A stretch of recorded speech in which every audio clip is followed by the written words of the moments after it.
You know, I switch on to Twitter today, or basically click on it, to check my Twitter and see what other people have to say. Now, one of the people I follow on Twitter is Chase Oliver.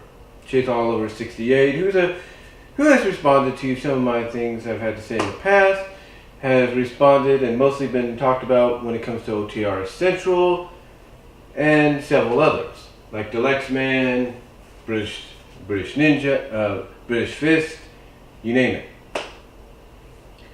But recently, he posted a tweet today or within the past 24 hours where basically he's among those that, well, let's just put it this way. Chase is all for All Elite Wrestling succeeding. But he's not in favor of those that are behind the scenes, except for maybe one or two. Those people behind the scenes that he's not in favor of are Cody Rhodes and the Young Bucks. But why? Why is he not in favor of them? Why is he more in favor of someone like Kenny Omega? Well, this is a bit of a reply to what Chase had to say, and I've talked about it somewhat before, but I figured, you know what, I might as well give my take on it as well. A bit of a response, if you will. You see, there's a reasoning why someone like Chase may not be in favor of someone like Cody and the Young Bucks. Because like others, and a lot of people have even responded by kind of agreeing with him, or basically agreeing with him, and others have said this beforehand, even some people I think in the wrestling business, whether they're insiders, they do podcasts, they're Hall of Famers, they're alumni, what have you. A lot of people have basically kind of said the same thing. That, like Chase, they're all in favor of wrestling having another major alternative with All Elite Wrestling, AEW, but they're not in favor of those behind the scenes because to them, what they notice and what they see is just a couple of guys trying to prove to the former employees or employers that, hey, look, we can succeed and be the main event. Your loss is now this company's gain, or something like that. Basically, what's going on in the eyes of people like Chase Oliver, for my opinion, is they think all this is, and I've talked about it before, all this is with Cody and the Young Bucks, but mostly Cody, is a vanity project to stick it to Vince McMahon and say, see, you could have made me the WWE or the World Champion, but you blew it. And the reason I point that out is like I said in one video. People are fearful that the only reason AEW is being created is so that Cody and the Young Bucks can make themselves the top guys. I mean, it is no secret that they're working behind the scenes as well as they're working in front of the camera. In other words, they're performing in the ring. They're going to take part in storylines, story arcs, rivalries, you name it. I mean, heck, you already have the Young Bucks booked to face Pentagon Jr. and Ray Phoenix, the Lucha Brothers, at Double or Nothing for the AAA World Tag Team titles, which they won from them at I believe a house event or a house show down in Mexico. So with that being one of the matches already advertised, and now even more so, and now with even higher stakes tag team titles on the line, it doesn't really sit well for a team like Matt and Nick Jackson, because it further confirms what someone like Chase Oliver fears. And what that is this is nothing more, and I'm just checking my minutes because I got to recharge my battery here very soon, that this is nothing more than just a vanity project to basically stroke their ego still. You see, a lot of people, and again, you can't blame people for feeling that way. Now, we don't know what championships are going to be part of AEW in the future. We don't know that. But we do know possibly that some established titles would be the World Championship, a secondary championship, maybe a TV title, because Dusty was always in favor of television championships, World Tag Team titles, a women's title, maybe a women's secondary championship, and a women's tag championship. Those are the more logical ones. And more than likely, a 6-man or 6-woman, if not both, tag team titles. Basically, those are ideas of what championships they may go with. Not saying they would go with all of them.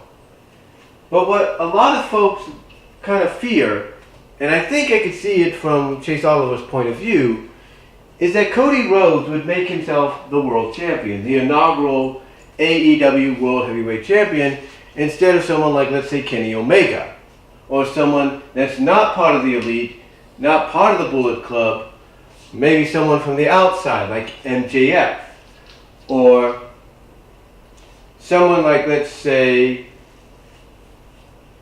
Pac in the future, the former Neville. They basically are fearful that this is what's going to happen. That Cody and the Young Bucks are going to basically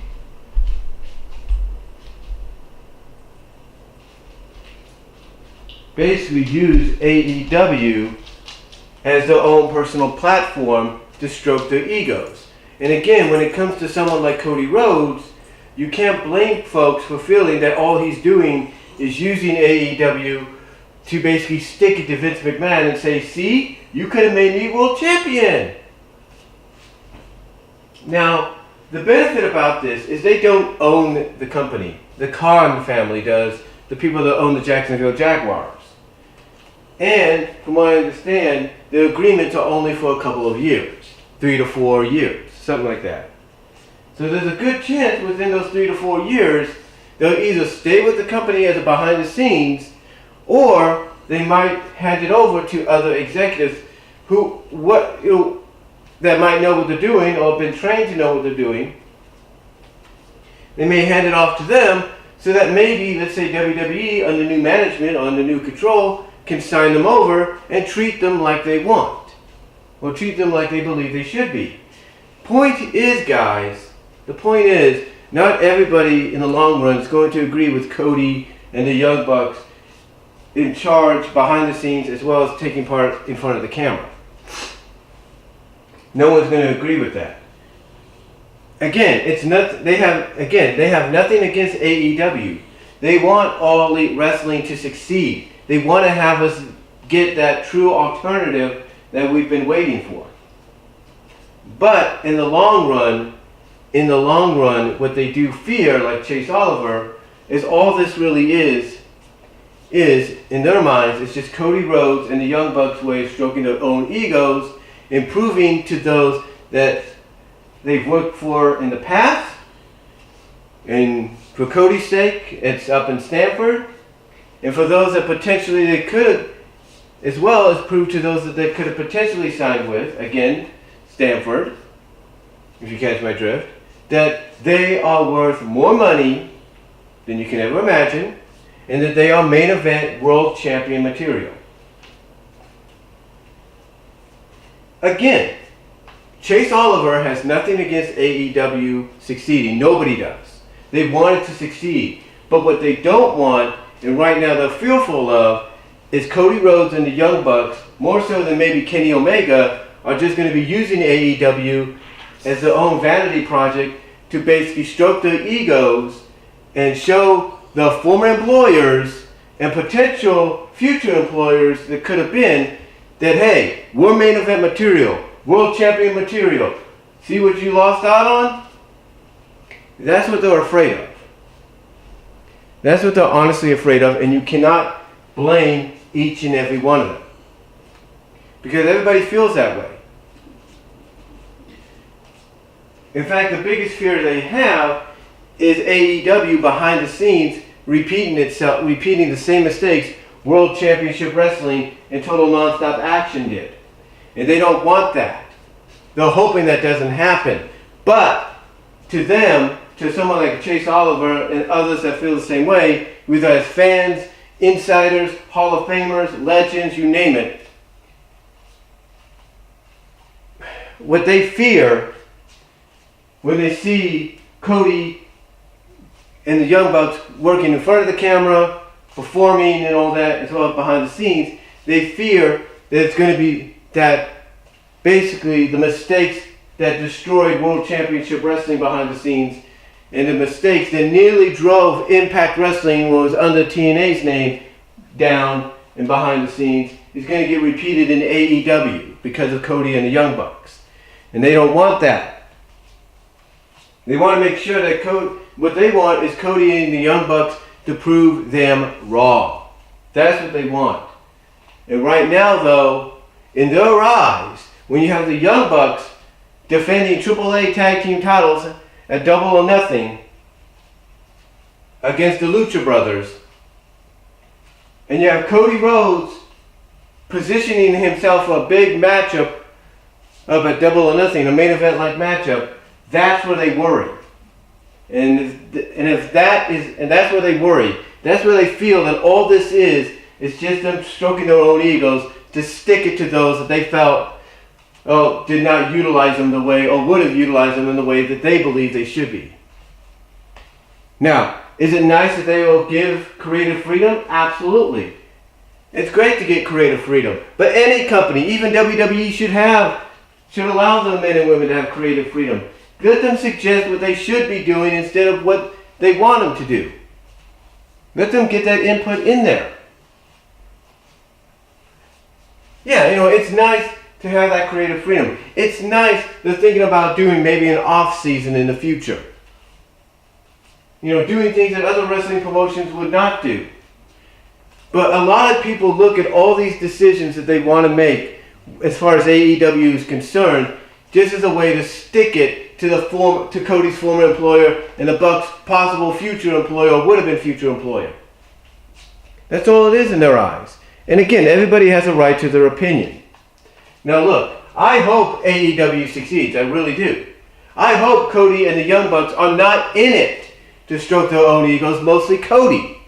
Because if that ends up being the case, if more evidence comes around, then you can't tell me that the Khan family won't be paying attention to this, won't be hearing this, and then potentially seeing it with their own eyes and going like, hey, you said this wasn't going to be about you. You lied to us. You fired.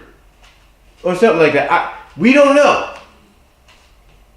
We don't know. But I worry that if that is the case, and the Khan family, let's say, finds out, instead of putting the pieces together, and they're like, hey, you said it wasn't going to be about you. You lied to us. This wasn't going to be about getting back to a former employer. You lied to us. Let's just hope that's not the case. Because Cody, from what we understand, is trying to take inspiration from what his dad used to do as the booker in World Championship Wrestling and in NXT. So let's hope that Cody and the Young Bucks can prove someone like Chase Oliver and anybody else that feels the same way he does wrong. Because if Cody and the Young Bucks don't do it, then what Chase Oliver said here recently on Twitter, along with everybody else that agrees with him, whether the fans, Hall of Famers, legends, people that do podcasts, people that work on the inside, that all feel the same way he does, if they don't find a way to prove all of them wrong, then what it's going to do to the reputation of Cody and the Young Bucks, you can only imagine. You can only imagine how bad it will ruin their reputation. But let's hope that's not the case, guys. Let's wait. Here's the thing. Let's wait before we throw any stones. Okay? Let's wait to see if they prove us wrong. Okay? But that's all I'm going to say, guys. My battery's running out of life right now. I got to go and charge it. But that's just my response to Chase Oliver's tweets. Check it out down below. Chase, I'd like to hear what you have to say in response. And I'll talk to you later.